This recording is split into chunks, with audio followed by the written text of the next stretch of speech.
Bom, meus amigos, depois da morte do presidente Brigham Young, foi escolhido um novo profeta para a Igreja de Jesus Cristo dos Santos dos Últimos Dias. E vocês sabem quem foi? O apóstolo John Taylor. Vamos entender sobre isso. Em outubro de 1880, mais de 3 anos após a morte do presidente Brigham Young, uma nova presidência foi criada e apoiada pelos membros da igreja. Novamente, os portadores do sacerdócio foram convocados a uma assembleia solene, na qual votaram por quórums. Quando os nomes de John Taylor, George K. Cannon e Joseph F. Smith foram apresentados aos santos, receberam apoio unânime. Todo mundo apoiou aqueles homens. Os elders George K. Cannon e Joseph F. Smith eram os conselheiros do novo profeta John Taylor. Mas vamos agora discorrer, entender um pouco sobre quem foi esse homem John Taylor, a vida dele. Nascido na Inglaterra, onde recebeu treinamento para ser tanoeiro, ou seja, tanoeiro, fabricante de barris, são tanoeiro. John Taylor mudou-se para o Canadá quando jovem, e ali no Canadá conheceu Leonora Cannon, que era 10 anos mais velha, com quem se casou. Olha que interessante. Leonora Cannon. Apesar de ser metodista devoto, assim que conheceu a igreja, começou a pesquisá-la sinceramente por um período de 3 semanas, não perdendo um único discurso proferido pelo elder Parley P. Pratt. Ele os copiou, comparou-os com as escrituras, orou a respeito da igreja e foi convertido. Ordenado apóstolo em 1839, foi a data da ordenação de John Taylor como apóstolo. Ele trabalhou como redator de muitos periódicos da igreja. Quase perdeu a vida com o profeta José Smith na cadeia de Carthage, quando Joseph e seu irmão Hiram foram mortos. E serviu em muitas missões para a igreja. Ele era conhecido como defensor destemido da fé.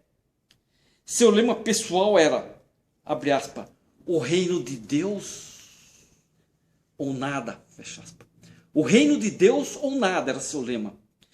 Ele atendeu fielmente a todos os chamados que recebeu durante os quase 30 anos que serviu no quórum dos 12 apóstolos, estando, portanto, bem preparado em todos os sentidos para liderar a igreja em meio a um mar revolto de perseguições.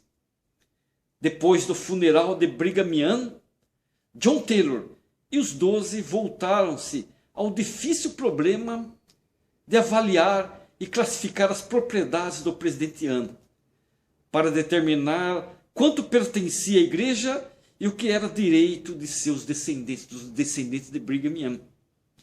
A lei anti-bigamia Memorial de 1862 não permitia que a igreja possuísse qualquer propriedade avaliada em mais de $50 mil, além daquelas utilizadas exclusivamente para fins religiosos.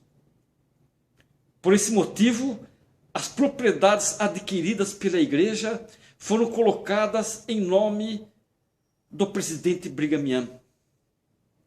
O presidente John Taylor continuou a política de manter secretamente algumas propriedades comerciais da igreja em nome de algumas pessoas de confiança.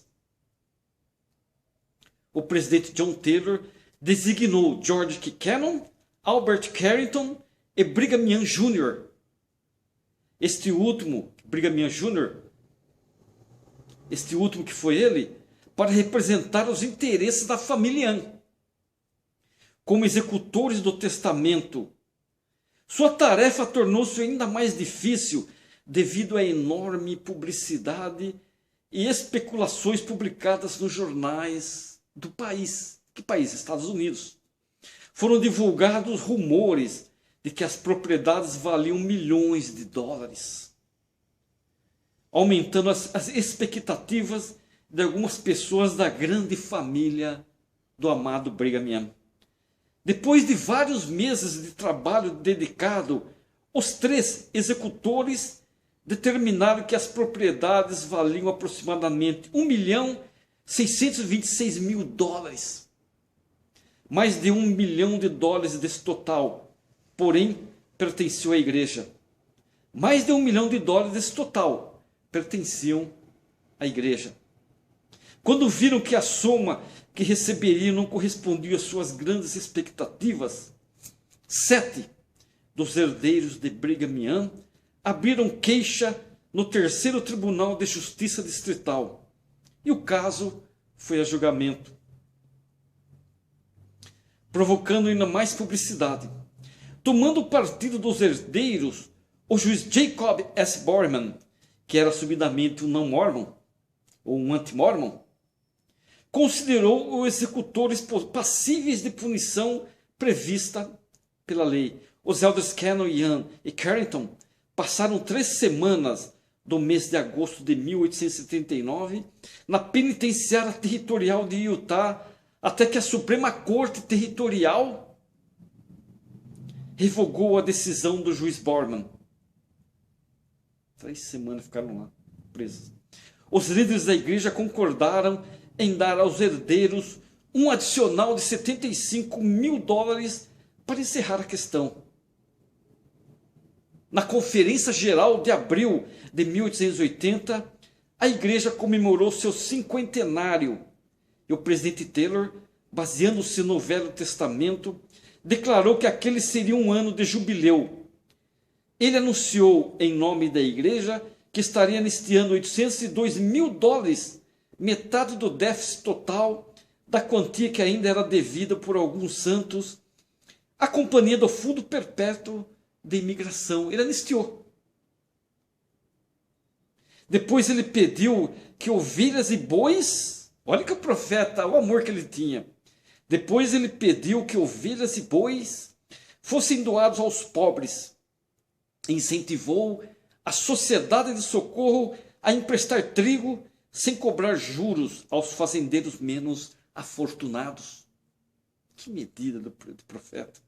Ele convidou todas as pessoas a estenderem a mão para os desamparados, a fim de que a pobreza fosse eliminada do território. Que profeta maravilhoso! Durante os anos da presidência apostólica, os 12 continuaram a expandir as fronteiras do reino, os 12 apóstolos. Mais de 100 novas colônias foram fundadas em áreas como Star Valley, no oeste de Wyoming, Castle Valley, no leste de Utah, na acidentada região do rio San Juan, no sudeste de Utah, no território de Virgin River, no sul de Nevada, e em outras regiões do norte de Arizona. Que trabalho maravilhoso! Esse era um pequeno aparato sobre o presidente John Taylor, o terceiro profeta da igreja, que sucedeu-se a Brigham Young. Espero que esse vídeo ajude-os a entenderem um pouquinho mais.